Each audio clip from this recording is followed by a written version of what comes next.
ఈరోజు విజయవాడలో director for secondary హెల్త్ని కలిసి తల్లి పిల్లల హాస్పిటల్ ఆదోనిలో ఏదైతే ఉందో ఇది చాలా రద్దీగా ఉంటుంది. ఆదోనితో పాటుగా మంత్రాలయం, ఆలూరు, ఎమ్మిగనూరు, కర్ణాటక నుంచి కూడా సుమారుగా 250 కిలోమీటర్ల పరిధిలో చాలామంది పేషెంట్లు ఆదోని తల్లి పిల్లల హాస్పిటల్కి వస్తారు. సుమారుగా ప్రతి నెల 450 డెలివరీలు అవుతాయి. సర్జరీలు అవ్వడం కష్టంగా ఉంది. ఇప్పటికే విపరీతమైన రద్దీ వల్ల మధ్యాహ్నం పైన డెలివరీలు, సర్జరీలు చేయడం చాలా కష్టంగా ఉందని డాక్టర్లు చెప్తా ఉన్నారు. ఏదో కష్టపడి దాన్ని నడిపే ప్రయత్నం చేస్తా ఉన్నారు. అంతేకాకుండా ఉదాహరణకు కర్నూలులో పెద్ద హాస్పిటల్ ఉంది, తల్లి పిల్లల హాస్పిటల్ ఉంది.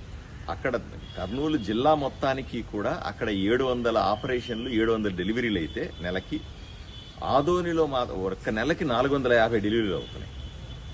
అక్కడ కర్నూలులో ఉన్న హాస్పిటల్ 350 బెడ్ల ఆసుపత్రి, ఇక్కడ 50 పడకల ఆసుపత్రి. అంటే 350 పడకల ఆసుపత్రిలో 700 డెలివరీలు అయితే ఆదోనిలోని 50 పడకల ఆసుపత్రికి 450 డెలివరీలు అవుతున్నాయంటే ఎంత డిమాండ్ ఉందో అర్థం చేసుకోవచ్చు.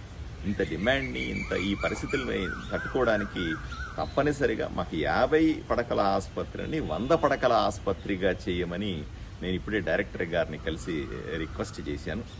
ఆవిడ వెంటనే దీన్ని మాట్లాడతానని చెప్పారు. దీన్ని వెంటనే చేయడానికి ప్రయత్నం చేస్తామని చెప్పారు. నేను ప్రభుత్వాన్ని, ఇంతకుముందు కూడా మీకు తెలుసు, నేను అసెంబ్లీలో మాట్లాడినాను, జిల్లాకు సంబంధించిన సర్వసభ్య సమావేశంలో మంత్రులతో మాట్లాడినాను, కలెక్టర్తో మాట్లాడినాను. ఇప్పుడు నేరుగా వచ్చి విజయవాడలో డైరెక్టర్ గారిని ప్రత్యేకంగా కలిసి రిక్వెస్ట్ చేశాను. సో నాకు నమ్మకం ఉంది, రాబోయే రోజుల్లో ఆదోనిలోని తల్లి పడకల ఆసుపత్రిని పెద్ద ఎత్తున అభివృద్ధి చేసి ఆదోనికి కానీ ఆ చుట్టుపక్కల ప్రాంతాల తల్లుల రుణం తీర్చుకోవాలని కోరికగా ఉంది.